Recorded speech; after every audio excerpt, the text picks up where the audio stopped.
রান্নাবান্না প্রতিদিন চ্যানেলে আপনাদের স্বাগতম। আজ আমি রান্না করব আলু বড়ি দিয়ে তেলাপিয়া মাছ।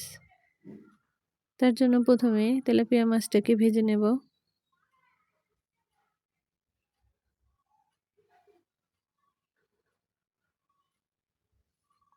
হলুদ লবণ মেখে মাছটাকে সুন্দর করে ভেজে নেব।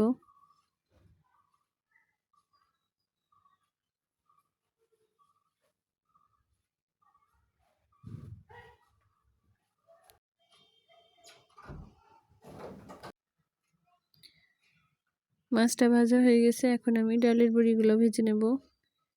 এই বড়িগুলো আমি বাজার থেকে কিনে এনেছি। ডালের বড়িটা একটু হালকা করে ভেজে নেব।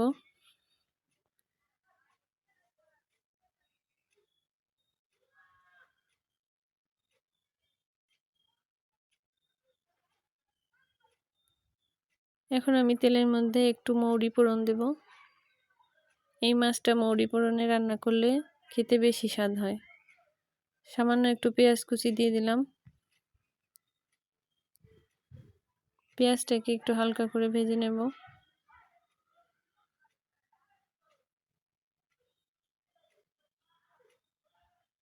এখন আমি কেটে রাখা নতুন আলুগুলো দিয়ে দিচ্ছি।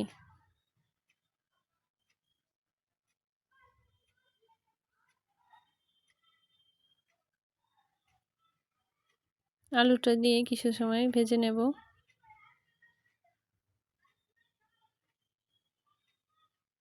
পরিমাণ মতো হলুদ লবণ দিয়ে আলুটাকে একটু ভাজা ভাজা করে নিলাম।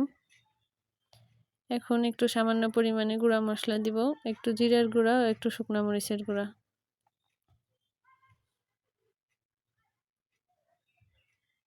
মশলার সঙ্গে আলুটাকে সুন্দর করে কষিয়ে নিচ্ছি।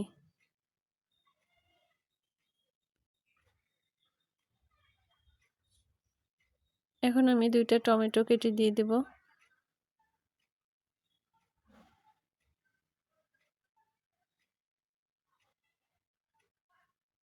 টমেটো দিয়ে কিছুটা সময় কষিয়ে নেব। এখন আমি ডালের বড়িগুলো দিয়ে দিলাম। এই বড়িগুলো যেহেতু আমি বাজার থেকে কিনে এনেছি, বড়িটা গলতে একটু সময় লাগবে, সেজন্য আমি এখনই দিয়ে দিলাম।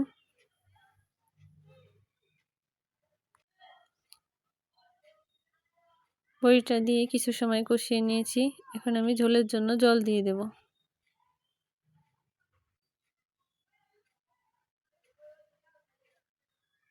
ঝোলের জন্য পরিমাণ মতো জল দিয়ে দিলাম। এখন ঝোলটাকে সুন্দর করে ফুটিয়ে নেব। এইভাবে নতুন আলু দিয়ে, বড়ি দিয়ে এবং টমেটো দিয়ে তেলাপিয়া মাছ রান্না করলে খেতে খুব সুস্বাদু হয়। আপনারা একদিন এইভাবে বাসায় রান্না করে খেয়ে দেখবেন।